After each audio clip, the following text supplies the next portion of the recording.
Hi everyone, welcome to yet another training session on decisions. Today, I'm going to walk you through an eye-level overview on decisions architecture. This is going to be a very short session as detailed sessions on each of these different components which you see on screen will be available to you in this channel. So let's get started. The first layer of the decisions architecture is what we call as the authentication and authorization layer. Every user, be it an admin, business analyst, IT, end user, and even guest users need to have some kind of authentication and authorization to use decisions, without which they will not be able to use the tool and its varied features. Now, there are two ways for authentication and authorization of users in decisions. The first way is to use the backend database of decisions to create accounts and passwords for the different users and use it as a tool for authentication and authorization. The second way is to use the different services like SAML, Okta, Active Directory, OpenID, etc. as you can see over here.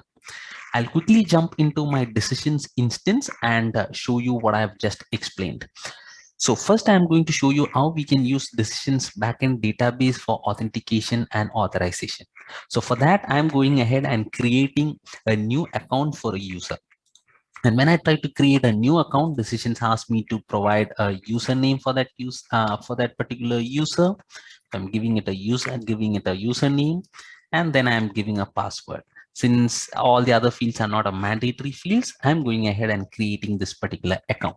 Now, whatever the details that I have entered over here will be saved in decisions backend database and will be used for authentication and authorization when this particular user will be trying to log into the decisions tool. So let's go ahead and see whether he is able to log in. The user which I have just created is able to log into decisions. So I'll provide the username that I have created, and I'll use the password which I gave while creating this account. And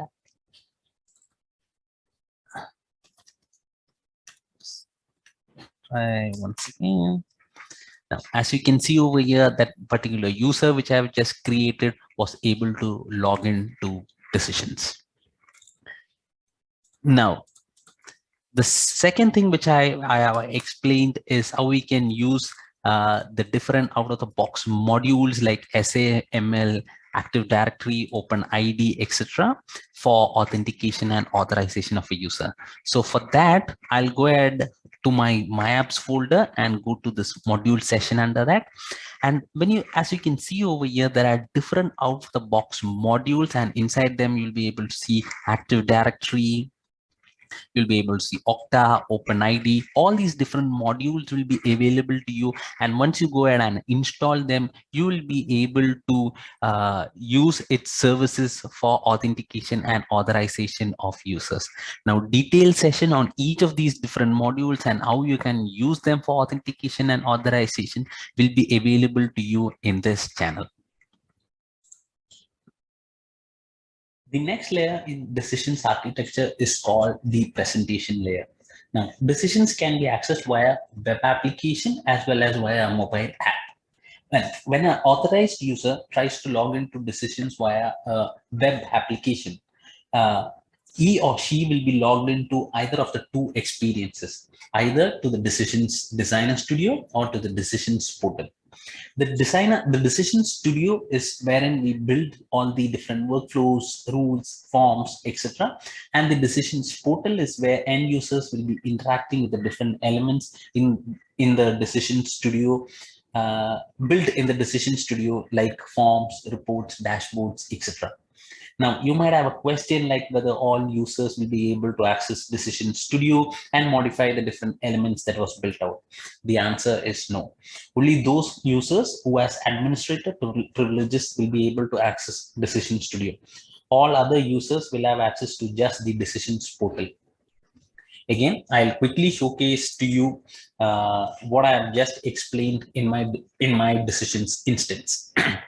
As you can see, by default, we have these three groups. All the new accounts which gets created will be under the all users group. And then we have the administrator group as well as the designers group.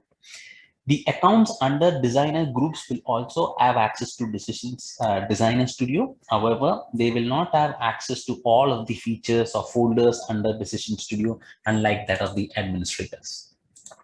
Now, as you can see over here, the account that I've just created is available under the all users group.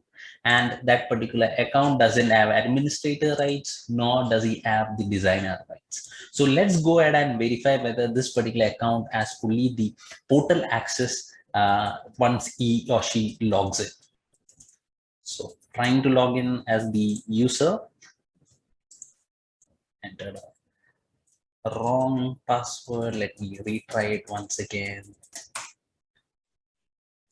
Yeah, as you can see over here, since this particular user doesn't have designer or administrator access, he is able to view only the decisions portal.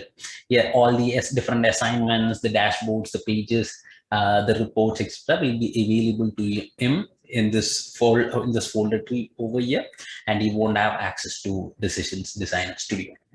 Now let's go ahead and give this particular user administrator access and see what happens. So I'm going to go ahead and add him to this administrator group.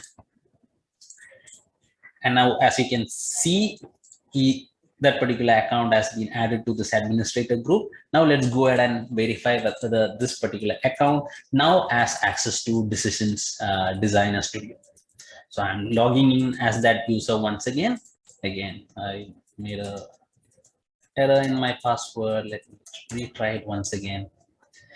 Now, as you can see, this account now has access to the Decisions Designer Studio, as well as he has access to the Decisions portal.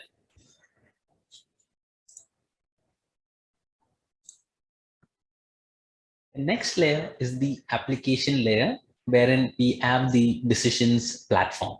This is the actual running instance of Decisions. It's where the workflows and rule engines is processing the different data, where files are stored, and where monitoring happens. As you can see in the slide, the presentation layer, that is the Decision Studio and the Decisions portal, as well as the application layer, that is the Decisions platform, are very closely knit.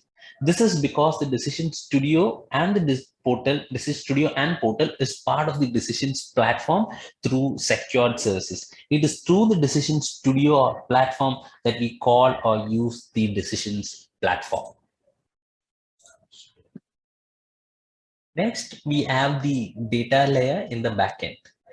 As you can see, the data housing layer can be an SQL server or can be in cloud using Azure or AWS services. The last layer in the decisions architecture is the service layer. Now, this is where we have the different API services, REST and SOAP services, XML, JSON services, etc. The service layer of the decisions architecture allows the decisions platform to integrate as well as get integrated with external systems, applications, databases, and interfaces for pulling and pushing data between the platform and the external entity.